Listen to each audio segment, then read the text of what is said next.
welcome to Connections Radio Show, where we talk about ideas that matter. I'm so glad that you've made the connection and are with us today. I'm Lori Fitz, your host. And today we're going to jump right into the Minnesota Senate District 44 elections. And we have Philip Adam, who is the Minnesota Senate District 44 volunteer. He is one of the precinct chairs. We're going to have a great show. We're going to start off with a play in the segment, and then the next 3 segments after that, we're going to have some wonderful people sharing about why they want to run for office and where they're running for office and all that good stuff. But before we do that, I'm going to have Philip Adam share with us what Minnesota District 44 is all about. Hi, Lori. Thank you for having me here today. SD44 is a group of cohesive citizens who enjoy each other's company as we work to elect candidates that believe in our vision that government can be good. We believe in a government that can empower its citizens, where citizens give back to society as a natural response to being empowered. What citizens do. We believe in a government that protects its citizens, that provides public support for private success, whose policies are grounded in empathy and social responsibility, where our taxes are considered our investment of our wealth towards the betterment of our community, and a government that accelerates our transition to a zero-carbon economy because we love nature, our kids, and our grandkids. Wonderful. Thank you so much, Philip. And I want to make mention of this play that we're going to be kicking off to start our show. The title is Seeing Red, Feeling Blue. The playwright is Matthew A. Everett. The director is Elizabeth Horup. The performers are Lori Horvik, who plays Peggy, the mother, and Hava Ray Kurland, who plays Corey, the daughter. And with that, we'll start our play. Another video call? Special occasion?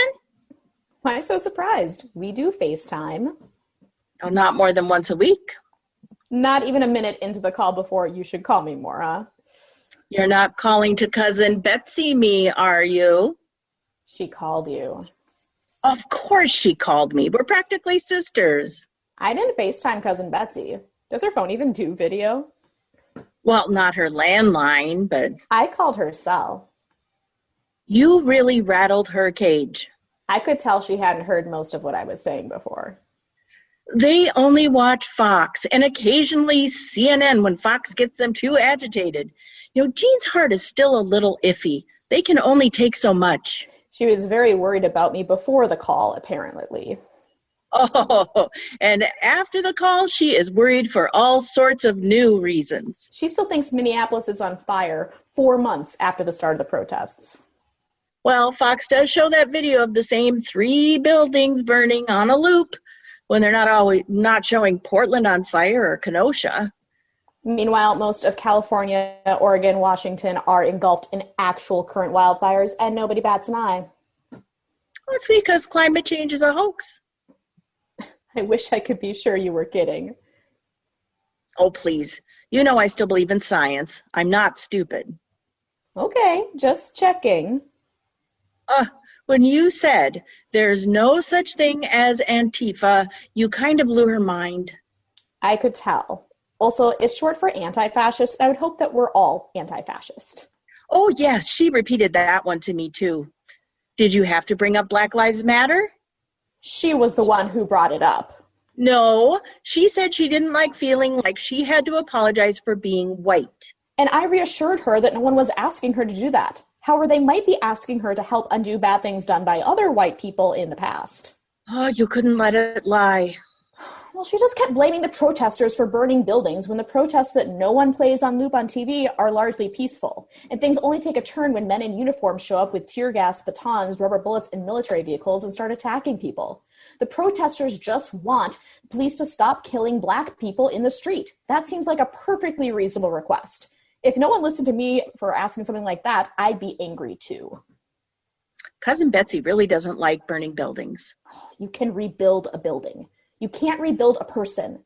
Burning a building isn't violence. Looting isn't violence. Injuring or killing a person is violence. You can replace things, but you can't replace people.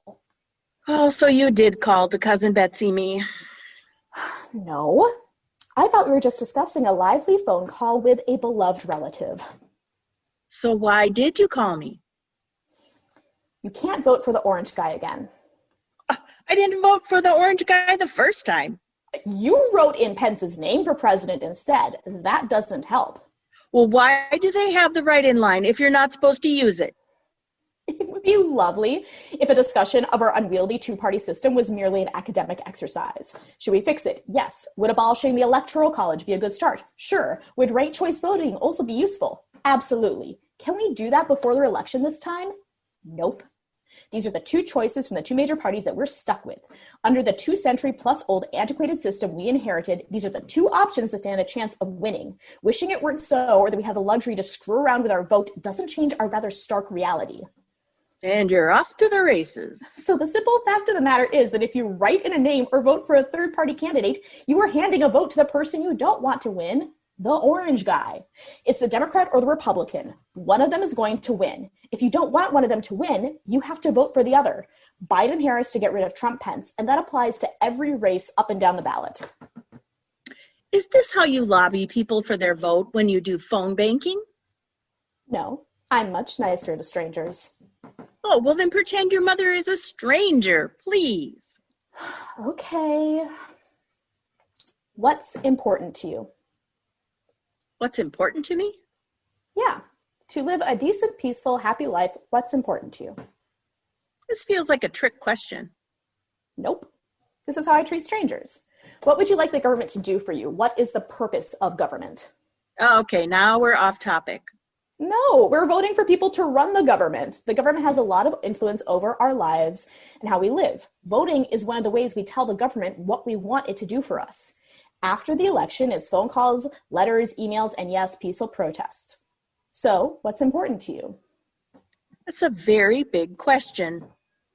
Okay. Why do you normally vote for Republicans? What do they stand for that you feel is important to have in leadership of the government?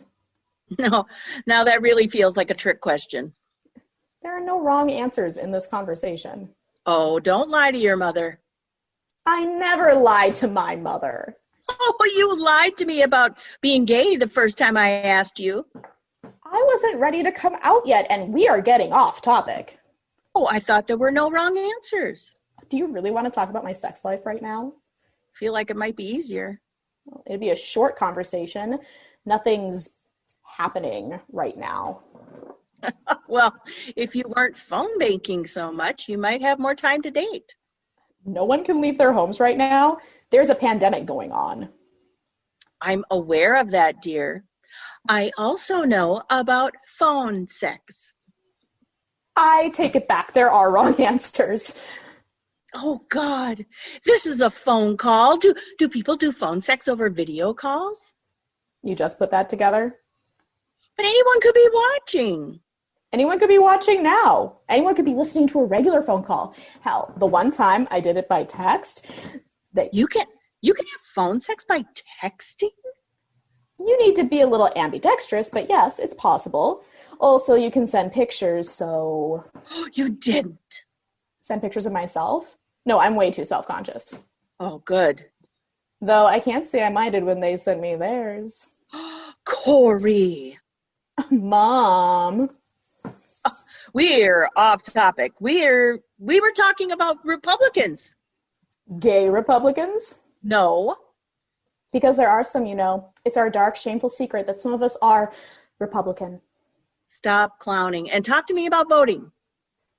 So you don't mind getting back to politics now? Not at the moment, no. I feel we've grown closer. I've just always voted Republican. Because? Because that's what my parents did. And that's what your father and I did. Although last time he voted for Hillary, so... He did not. We did. Oh, I thought for sure he would have told you. He felt very impish and mischievous about it. Well, son of a gun. The old guy was full of surprises. So you see, we canceled each other out. He'd probably be voting for Biden-Harris if he was still with us. Why do you think that is? Well, he'd probably want a president who's not a sociopath, for starters. Always a plus. But you can't write in Pence this time. Because? Because you have a gay child, and Pence doesn't believe we're humans worthy of respect and love and equal rights. Oh, this single-issue voting thing. I am not an issue. I'm a person. It was the same thing in the primaries in 2016 when we were talking about Kasich. Kasich doesn't believe women are people. Oh, just because he's pro-life. It's not just the anti-choice stance. He's just generally condescending and dismissive of women. But shouldn't the abortion position be enough? Why is that one thing? I have a goddaughter. Well, I know. I've met her. She's only 11. Her bodily autonomy is not an issue. It's not up for discussion. No one gets to decide what she does with her body. Oh, come back to me and tell me how you feel when she starts dating. So it's a values thing? Well, Republicans over the years have been more aligned with the Christian values I was raised on. And the Democrats have always seemed more secular, yes. So the things Jesus cared about. Feeding the hungry. Yes. Healing the sick, sheltering the homeless, caring for the downtrodden, proclaiming release to the captives, looking after women and children and the elderly and the poor. Yes. Even before the pandemic, but even more so now, Democratic elected officials have supported policies that help people, where Republicans have fought to stop or roll back those policies. Such as? SNAP benefits, or what used to be called food stamps, the Affordable Care Act, Medicare, Medicaid, Social Security, housing policy, criminal justice reform, the assault weapons ban, the Violence Against Women Act, money for public education, development of clean energy technology, public transportation, for starters. The Republicans weren't always like this. I know. Democrats weren't always like they are now either. I know. Political movements evolve and change over time. Used to be a good faith argument between two well-considered, intelligent, but opposing viewpoints about how government should operate. But that's not what we're dealing with right now. Oh, no, I know. It's very disappointing. The party I grew up voting for didn't just stand around saying no to everything and then offering no useful alternatives. I wish it wasn't true, but I think it might be time to just clean house and get some new people who all want to work on solving problems. Well, we certainly have plenty to choose from. Problems, I mean. I think we've got plenty of people to choose from, too. Government should be about working to make people's lives better. It should be doing the things we can't do ourselves. City, state, or federal level, there are just some things that are so big, we need to do them collectively. Otherwise, what's a government good for? Exactly. It's not just tax cuts and judges. Oh, Lord, don't get me started on judges. Sorry. You know I don't agree with this strategy, right? Yeah, I know. I think judges should be impartial and qualified and, have a functioning brain and a conscience. McConnell's rammed over 200 judicial nominees through the system in just 3.5 years. There's only about 60 empty seats left to fill on the federal bench right now, and this Congress still has 3 months left this year. Lifetime appointments, a lot of them. God help us. Young, healthy, right-wing ideologues. Well, at least there's the other 3/4 of the judiciary. For now, they're not going to live forever. Oh, now I'm thinking of Scalia and Ginsburg hanging out in the afterlife. Gorsuch, Kavanaugh, and who knows what's next for the Supreme Court, eh? Oh, I've got a question about the District Court and Court of Appeals state judges on my ballot. You got a sample ballot? I know how to find Minnesota Secretary of State's website. I'm so proud. I'm looking at 29 Minnesota state judges who we actually get to vote on, and they're all running completely unopposed. Who are they? Good question. Shouldn't there be some healthy competition? You would think. They should all at least have a website. Well, some do. Not all. Well, there's no one running against them. What do they need a website for? Well, that's not very transparent and accessible. No, it's not. I mean, how do I know I don't want to run against some of them myself?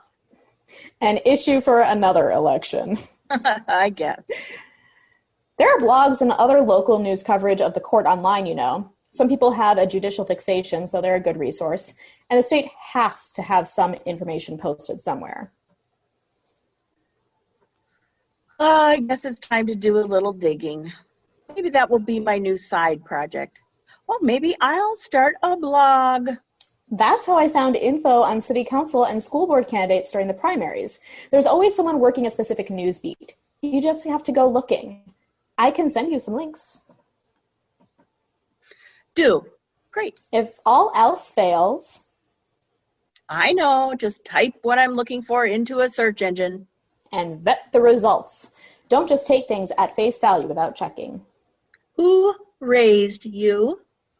Okay, you're right. You don't need nearly as much help as I think you do. Thank you. Do you think we can flip the Senate? It's the best shot at it the Democrats have had in 6 years. Probably the best shot they'll have for the next 6 years, too. Oh, bumping McConnell into the minority would help a little bit. You don't think government has a purpose. You shouldn't be drawing a government paycheck. Or health care or pension. If you don't want to do the job... You shouldn't have the job. Oh, thank God we have a month and a half of early voting in Minnesota. I can avoid the election day crowds. I'd feel more comfortable if you voted by mail. I'll be careful, I promise. I've already lost one parent recently. Oh, I'm in no hurry to join your father. Don't worry. I worry every time you leave the house. Hell, I worry every time I leave the house. Mask up. And it's fall, so it's glove season anyway. Double protection. Just be careful. I will. You too. Oh, I suppose if we ever want to leave the house again on a regular basis, we probably need to have a government that's interested in solving the problem of the pandemic, huh? That'd be a start, yes. Oh, it'd be nice to see your face in person again without the need for a mask. Yep, that would be nice. Plus, the economy's tied to the virus. The economy could also use some help, yes. Imagine going to a concert or a play or a restaurant. Oh, just even shopping. It is possible. Other countries did it. Almost every other country but ours did it. 1,000 Americans dying every day from just that one virus shouldn't be normal. 40,000 new cases a day shouldn't be normal. Hard not to become numb to all the bad news, huh? Yep. And we should probably get some people on the whole climate change thing. Biden-Harris 2020. Keep Minnesota cold. Whoever thought we'd be rooting for that, eh? Racial justice and equity. That'd also be a good thing to have, finally. One of these days, we'll get a fully functioning government debating two reasoned opposing philosophies of governing again, hashing out the big problems, constantly pushing, however slowly, for a better world for us all. You think I'll live long enough to see it happen? You better. Be nice to Cousin Betsy. Don't give up on her.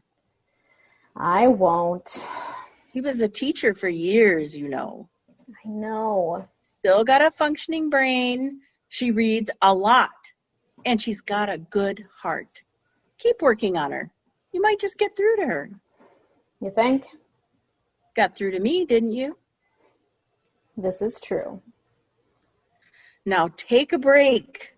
Stop calling people about politics and find someone to have phone sex with.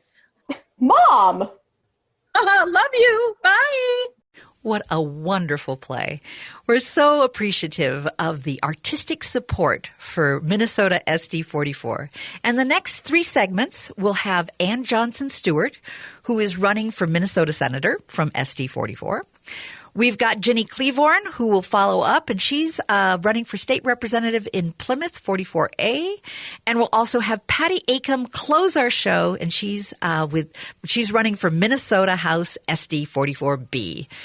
We're looking forward to having you stay with us. It's going to be a great show. Thanks so much for being with us today. We're glad that you're supporting the good people of Minnesota.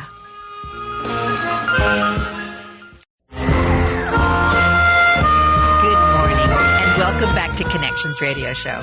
I'm your host, Lori Fitz, and today we like to talk about ideas that matter. And I'm glad you joined the conversation and made the connection. We are talking today about the Minnesota Senate District 44 races, and we have Philip Adam, who is an SD 44, one of the precinct chairs, who's joining me as a co-host today. Hi. Welcome, Philip. We're so glad you're here. And our first interview is going to be with Ann Johnson Stewart, who's running for the Minnesota Senator for the District 44 communities of Minnetonka, Plymouth, Woodland. And how are you today, Ann? Hi, Lori. I'm great. How are you? I'm doing very well, and I'm excited about having this chance to get to know you. So the first question everyone always wants to know is, why are you running? So share with us, why is it important for you to run for Senate?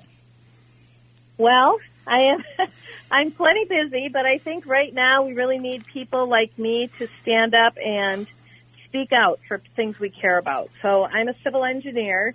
I care a lot about our roads and bridges and water systems, and I know from a assessment by the American Society of Civil Engineers that was done last year that in Minnesota specifically, and frankly everywhere else, our infrastructure is in bad shape.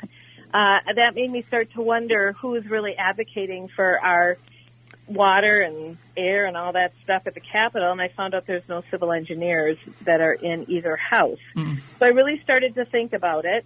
Add to that the fact that I'm a really heavy-duty public school advocate, and I see less and less funding being made available to our public schools. My parents were public school teachers, so I've been familiar with that topic for 56 years. And then, climate change and global warming. I'm an environmental engineer, actually, and so that has got me literally hot under the collar. And then lastly, we had two major mass shootings on the same day last summer. Just when I was kind of stirring and thinking about this, we had on one day in August a shooting in El Paso and one in Dayton, Ohio, and I realized the next day, after just being outraged that we had not done anything at the state and local level to curb gun violence, that if people like me don't stand up and say no more, nothing's going to happen. So I decided that very day that I'm going to run, and I have never regretted it since. Well, we're glad that you did, and we're glad that you are. So tell me about those priorities, those big priorities that when you take on this Senate role. Well, if you'd asked me this in September, last September, I'd have to have a different answer. And my priorities initially were, just like I said, they were infrastructure and maintaining our roads and bridges, making sure that we had, adequate funding for public schools, making sure that we address climate change. But right now, the answer is different. It's balancing the budget because we're coming out of COVID. We've seen huge increase in unemployment, people losing their health care, people losing their jobs, and potentially losing their homes. So we've got to balance the budget, which is our highest priority. We've got to make sure that people who lost their health care and their insurance get it back. We've got to make sure that our schools, which are really hurting right now, because of the extra, requirements for doing both online and in-person learning and teaching, that's significant. We've got to take care of our teachers and our schools. And that's just, those are the things that have really emerged in the last year. We also have to take care of at least starting the conversation on racial bias and how can we address some of our police challenges. So today's answer is very different than what I would have said a year ago, but the issues are still there. So we got a lot to do when we go into session in January. So it sounds like the priorities have expanded. They're all still important, but yet we have a crisis at hand that needs to be addressed. And we certainly do. It's going to take creative and empathetic and caring people to come up with a solution that works for not everybody, but the majority of people. It's a hard issue, and it's a complex issue, and we need complex thinkers in there. So there's no more, you're either against COVID or you're for it. That's a ridiculous you can't draw polarity like that. The reality is we are in COVID. So then how do we keep people safe, keep them in their houses, balance the budget, all these other things? It's not an easy black or white issue. So as are no issues are easy, I guess you would say, too. And I know another issue that's been top of mind in states' conversation a lot has been the bonding bill. So tell me a little bit about that. Well, I'm an engineer. We need that bonding money, not just for me as an engineer, but it's important. There is $3 or $4 billion worth of really critical infrastructure projects that are included in that bonding bill. They've been agreed to by all three parties in the bonding, the House, the Senate, and the governor. They are not just about civil infrastructure. This is about things like veterans' homes and low-income housing and parks and flooding. And there's $300 million just for clean water improvements. And if we don't get a bonding bill, none of that work is going to happen. So that's problem one. But the second problem, or the second opportunity with a bonding bill, is $1.4 billion gets sent out and spent throughout the state on things like wages and equipment and materials and per diem and hotels, and just all of that money gets spent here in Minnesota, which I think would really help us get out of our not recession, but out of our, we've got a lot of problems. And then the third thing that's great for bonding is it puts people back to work.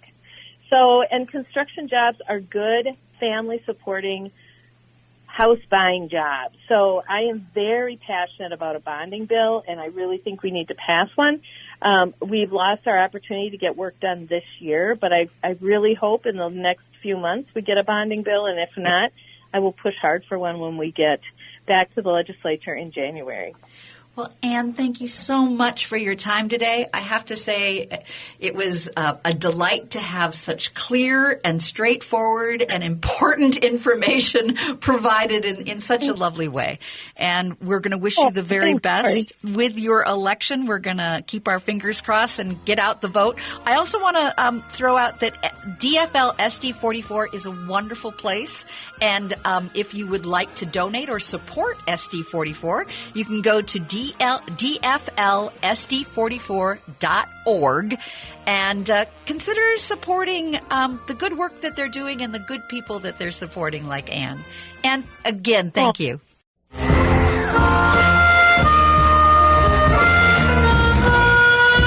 Welcome back to Connections Radio Show. I'm Lori Fitz, your host. We're so glad that you've joined us today. We're talking about the Senate District 44 in Minnesota. We're having all sorts of great folks that are campaigning in their districts to run for a variety of opportunities. We have Ginny Cleavorn as part of our segment today. She's running for the state representative in Plymouth 44A. Welcome, Ginny. How are you today? I'm great. Thank you so much for this opportunity to be with you today and to be with Philip and to represent our community. Absolutely. I'm so glad you introduced him. I was just about to. My co-host today is Philip Adam, and he is an SD44 volunteer, and he's one of the precinct chairs. Hi. Hello, Philip. How are you? Doing well. How are you? Well, Ginny, you've got a wonderful background, a perfect background, I think, for being a state representative. You're a professional mediator. I think that's always good to have. You're an expert in conflict resolution. You unseated a 6-term GOP incumbent to become a DFL majority maker in 2018. You serve as vice chair of the State Government Finance, and you're on the Ag and Food Committee, Long-Term Care Subcommittee of the Health and Human Services, as well as Higher Education Committee. So we're glad that you're here to share about what things are important to you. And I know one of the things that's important to you is being passionate about redistricting. Share with me why that's so important. Well, our vote is the most important right that we have to be able to say what we like and dislike about what's happening in our government, and to have each of those votes count equally is just critical to the strength of our democracy. And so to make sure that we have fair maps and a fair process to know what our congressional districts will look like and our Senate districts will look like, it's just really critical to have people who are committed to fair maps and fair process. And right now, do you see a challenge in our voting, or a challenge or a disparity in some way with the district as it is right now? Minnesota has actually has a pretty good track record. In the last drawing of the maps, the court they were deemed to be too partisan, and so once again the courts took the maps and drew them for us. The problem with that process is there wasn't citizen engagement in the process, and the other piece about that is that when the courts draw them, they don't always take the maps to zero. And so in the redistricting bill that I drafted and led, House File 1605, it was important to me that we start with clean maps, have a citizen's voice, and then make sure that we truly had equal representation for each person. Well, that's good to know, and I'm glad that you have a passion and a support for doing that, because I know that there's a lot going on with the census and looking at where things are all going to shake out. So I am excited about you having playing a leadership role with that. Mm-hmm. You also feel very strongly about the Forever Green initiative, and I'd like you to tell us and tell our listeners why it's important to Minnesota. Well, oftentimes we talk in Minnesota, we hear a lot of people talking about the urban-rural divide. And when I look at the Forever Green initiative, I just think this is a win-win for our state. It really is about making sure that we are protecting our natural resources across the state, but also providing economic opportunities for Minnesota's farmers as they, are producing new sources of food or feed or high-value biomaterials without interfering with, our standard production crop systems like, I'll just say our commodity crops. Mm-hmm. And it also improves vital resources that we have, our water and our land and our biodiversity. Our hunters really enjoy it as well. But when you are looking at our agronomic community, farmers need something extra. And the summer crops that we plant are great, but it doesn't allow them to have an opportunity to also utilize their land in the harsh winter months that we have. And so by providing these cover crops, it allows the farmers to have use of their land to produce another economic opportunity during those harsh winter months. Oh, that's so I see it as a win-win, and it protects our waterways and streams from pesticides runoff as well. I also want to make sure that you have some time to talk about long-term care. Yeah. It's really important right now as we're dealing with the pandemic. So related to that, why were you initially drawn to this? Because you were drawn to it before the COVID, but of course COVID-19 has impacted it. That's correct. We have learned that there are many problems with our long-term care. While we have some really great providers, most families in Minnesota would be surprised to know that assisted living and memory care facilities are not licensed by the state of Minnesota. Therefore, there was no avenue for oversight to come in and make sure that there was good infection control and things like that. In 2019, we did pass a bill to begin the process of licensing our long-term care and our memory care facilities. And what the piece of legislation that I'm carrying now is really a comprehensive bill to make sure that we have the infection control that we need, that hospice and assisted living bills of rights are established, and making sure that our consumers have some sort of protection while receiving assisted living services. And that when we're talking about procedures of transferring patients who may or may not have had COVID during this peacetime emergency, they're protected. We also have to look at things like termination of services and retaliation that sometimes happens to our seniors and their families when they come into conflict with the long-term care providers. Now, I do want to be really clear. We do have some really great long-term care providers in our state, and I don't want to paint everyone with a broad brush. But when bad things do happen, we want to make sure that there are protections. But more importantly, we want to prevent the bad things from happening in the first place.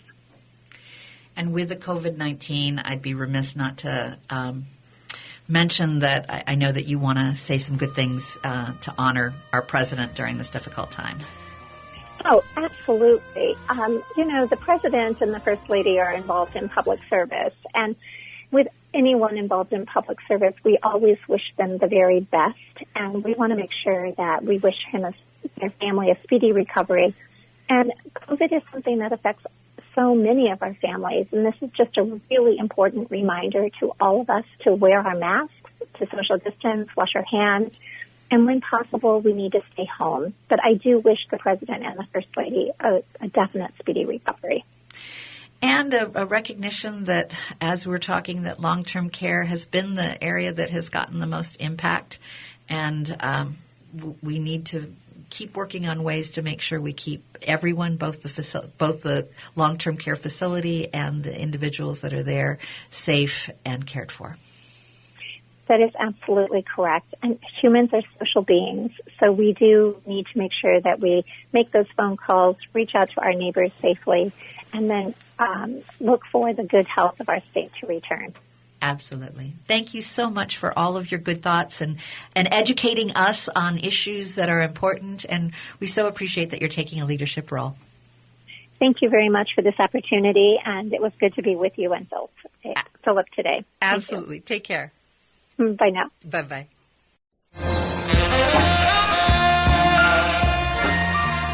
Welcome back to Connections Radio Show. I'm Lori Fitz, your host. And today we have my co-host, Philip Adam, from the Senate District 44, who is one of the precinct chairs. Welcome, Philip. Thank you. Glad you're here. Good to be here. And for our last guest of our show, we have Patty Acom. And she is with the Minnesota House SD 44B. Welcome, Patty. Well, thank you, Lori and Philip, for having me. It's a pleasure to be here. We're so glad you are. You're a longtime resident of the House District 44B. And as I understand it, that includes Minnetonka, Plymouth, and Woodland. Yeah, it does. You know, I was born and raised in Minnetonka and graduated from Hopkins High School back in that last century that seems to have gone by really quickly. And when my kids were born, we came back for my kids to go to school in this area, too. It's a great place to grow up and a great place to raise your kids. It's a community I care deeply about. Well, I feel the same way. I didn't grow up here, but my family's originally here, and I came back to the university and felt that this was home and haven't left since. Just love it here. So tell me about your top priority going into the legislature. Well, I will say right now it's hard to not prioritize the state's response to COVID-19. And, I mean, I think that really runs the gamut from our response in healthcare and education and in our ability to help and support small businesses. And all of those things are incredibly important, and the state's role in supporting them is important. I will say with my background is in natural resource management, and so really my priority that has remained in spite of this challenging year that we've had in 2020 is around climate change and our state's response to climate change, and in the lack of a national leadership role, it's really up to the state to lead the way on this issue. I think that especially youth of our of today are demanding that we be paying attention. In the Minnesota House, I'm proud to be the chair of the Climate Action Caucus, and it's made up of over 50 legislators within the Minnesota House from all throughout the state, and it's really with the hope of we're all working together with the hope of making sure that we're responding to the climate crisis. And it's, really from healthcare again to transportation and energy production. And we just really need to be doing a better job of making sure we're leaving the planet for the future generations the way it was left for us. Well, I know my Connections Radio audience has been enjoying getting to know the various candidates and getting to know what you've done and what you want to do. Tell us about some of your accomplishments that you've had since your election in 2018. Yeah, I think that what I would say I'm most proud of is really the development of the Climate Action Caucus. And it's not something that we've had here in Minnesota before. And being chair of that has allowed me to kind of set a path on what we're doing. And so throughout the last year, we held a series of meetings and hearings, and they were really intended to be educational in nature for legislators as well as the community. And we looked at our climate issues through the lens of environment and healthcare and transportation, as I stated before. And the intention of all of this work was really to come forward with a climate action plan. And so we are in the process of developing our climate action plan that will be rolled out a little bit later this fall. I think that with all that's happened in our state this year, not only with COVID, but with some of the cultural unrest that's happened with as a result of George Floyd's death, it's been important that as we develop this climate action plan, that we're really looking through the lens of equity as we approach our action around climate, and making sure we're looking at those communities that have been disadvantaged, and that we're focusing our efforts and actions there first. You know, that makes me think about it. We really are in a divisive period, and we've got racial injustice, we've got people who don't necessarily believe in climate change, and we've got a lot of things that can be very upsetting. What gives you hope and motivation to do something and to help make a difference in serving our community? You know, Laurie, it's a great question. And I will say what gives me hope is when I'm talking with people in our community, which I do regularly. I had some great conversations with people on the phone just last evening, and as I talk to them, and we may approach issues in a different way, but ultimately we want the same things, and we want a community that's safe, that we can feel safe living in and raising our children, and that provides a good education, and that gives us opportunities, and that is opportunities that are equitable for all of us. And so I think really what gives me hope is that those are things that we all want. And if we all are working towards those same goals, that I truly believe we're going to find a way to get there working together.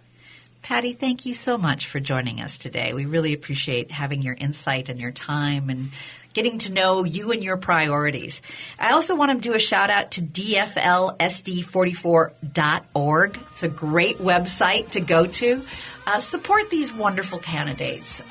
Even if you're not in their area, consider donating and supporting the good work that they are doing to make a difference, not only in their specific district, but for all of Minnesota. So again, that website is DFLSD44. Thanks so much, Patty, for joining us today. We really appreciate it. And thank you, Phil. We're glad you're here. Thank you.